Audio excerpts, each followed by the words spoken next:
ఈరోజు నేను నువ్వుల చారు చేశాను. ఎలా చేయాలో చూపిస్తాను. ఫస్ట్ ప్యాన్ పెట్టుకొని ఒక 3 స్పూన్స్ నువ్వులు వేసుకోవాలి.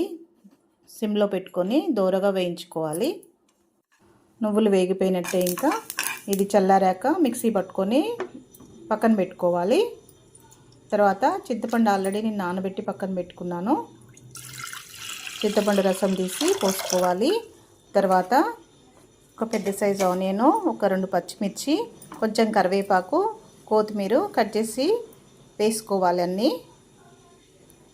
ఈ చారు మరగబెట్టిన అవసరం లేకుండానే ఇలా చేసుకోవచ్చు. ఈ చింతపండు రసంలో మనం కట్ చేసి పెట్టుకున్నాం కదా, కరివేపాకు, కొత్తిమీర, పచ్చిమిర్చి, ఆనియన్ వేసేసుకోవాలి. వేసేసుకున్న తర్వాత నేను ఆల్రెడీ నువ్వుల్లో కొంచెం వాటర్ పోసి మిక్సీ పట్టుకొని పెట్టుకున్నాను. అది పోసేసుకోవాలి. ఆ పేస్ట్ని పోసేసుకున్న తర్వాత కొంచెం పసుపు, సాల్ట్, కొంచెం కారం వేసుకోవాలి. నేను ఒక స్పూన్ కారము, సాల్ట్ వేసుకున్నాను. టేస్ట్ని బట్టి వేసుకోవచ్చు. ఇవన్నీ వేసుకున్న తర్వాత ఈ చారు అప్పటికప్పుడు ఇన్స్టెంట్గా చేసుకోవచ్చు. దీన్ని మరగబెట్టిన అవసరం లేదు. నేనైతే ఇలానే చేస్తాను. ఛానల్ ఎవరైనా సబ్స్క్రైబ్ చేసుకొని వాళ్ళు ఉంటే సబ్స్క్రైబ్ చేసుకోండి.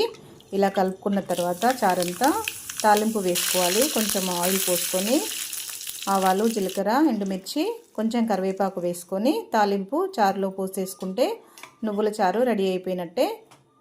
ఇలాగా ఇన్స్టెంట్గా ఇలా చారు చేసుకుంటే చాలా టేస్టీగా ఉంటుంది. అందరూ ట్రై చేసి ఎలా ఉందో కామెంట్ చేయండి. అందరూ లైక్ చేయండి. Thank you.